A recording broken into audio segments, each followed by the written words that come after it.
I find people who have trouble pulling are much more upright. When you're upright, your muscles are stretched out and you can't really get as much torque and strength out of them. Okay? When you kind of get to here, yeah, exactly. It's like a spring. When that spring, it's not going to spring much when it's long. But when you push it together and you get some tension in there and you release it, that's where you get your power from. Okay? So when you're up here, I can't throw as much and you can't throw as much. And the disc will have a tendency to not go as far and it'll kind of curl over. But when you come through and you kind of hunch over a little, just like this, like you can see when I come through, okay, right here. These are the muscles that I'm kind of crunching that I can then explode from, okay, and get that power from. So when I'm coming through, my arm angle is down, okay? For the most part, if I'm up here, I'm much more likely to do that. And unless I want to do that, then I'm throwing it out there, okay, it's gonna be, not as good. Right? Where's your release point? My release point is right about here. Okay, you can see my arm angle is down. I've got a little bit inside out on the disc, all right? And again, for all of you, it's gonna be something a little different. There is no magic way. You're gonna do it, and you're gonna find an angle that works for you of your arm, how much inside out you like to put on the disc, okay? But for the most part, you're gonna wanna come through, you're gonna wanna lean over just a little bit, just like you would a backhand. If I was throwing it just a backhand up, I'd get down a little like this. Because if I'm really upright, the disc is gonna have a tendency to do that, okay? Because I'm upright, my arm's gonna come around like this. But if I'm low, if I can get here, that disc, okay, is gonna flatten out a little more and go a little straighter. And you see on that one, I'm coming through kind of like this, just a little bit leaned over. Okay, so I can get those muscles, as much power from them as possible. Right? And before you guys came over, one of the other important things I said was, I do the same footwork every time, okay? Because that's the muscle memory.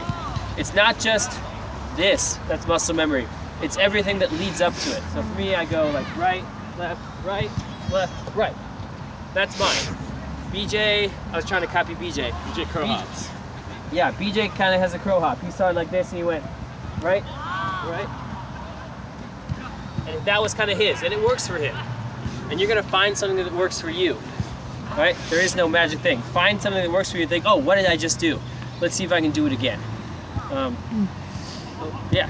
Your first goal is to take as long, this should be as long as possible in the air, so you can catch up with your D, and the second is to get in the best spot. I mean, your goal changes every time. My goal, sometimes my goal is just keep it in bounds. Sometimes my goal is to float it. Sometimes my goal is distance, okay? And you're not really gonna be able to get all three of those at once, okay? Yeah, I might float it, but it only goes 70 yards instead of 80 yards. But for this, that was more important, okay? We have a pole where, let's say that I'm on the field and those cones are out of bounds. When we wanna set up our zone, like we said, our zone gets trapped on the sideline.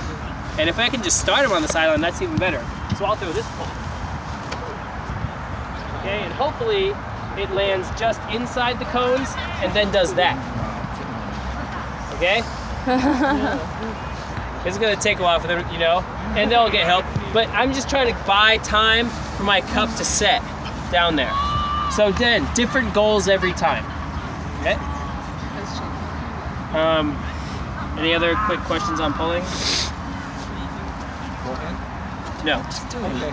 Primer? I mean,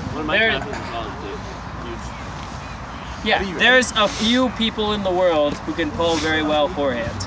How do you I'm not one of them, and not many people are. How do you change your strategy in like high winds? High winds. High winds, I really go for more wrist snap, okay? I really try to get that IO edge, because as soon as it comes up and gets above into OI, that's when the wind is much more vulnerable to the wind. So I really try to, release it a little more straight, because again, if I release it more up, it's more vulnerable to the wind. And so I try to release it with more IO edge and with more straight. So if I was pulling into an upwind, it's probably something more like this.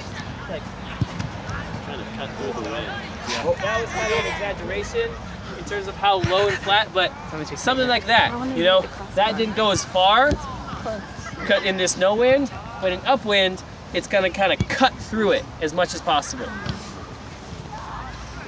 Can I jump in just to Yeah, time? absolutely. Yeah, I think we're It's good not with pulling. related.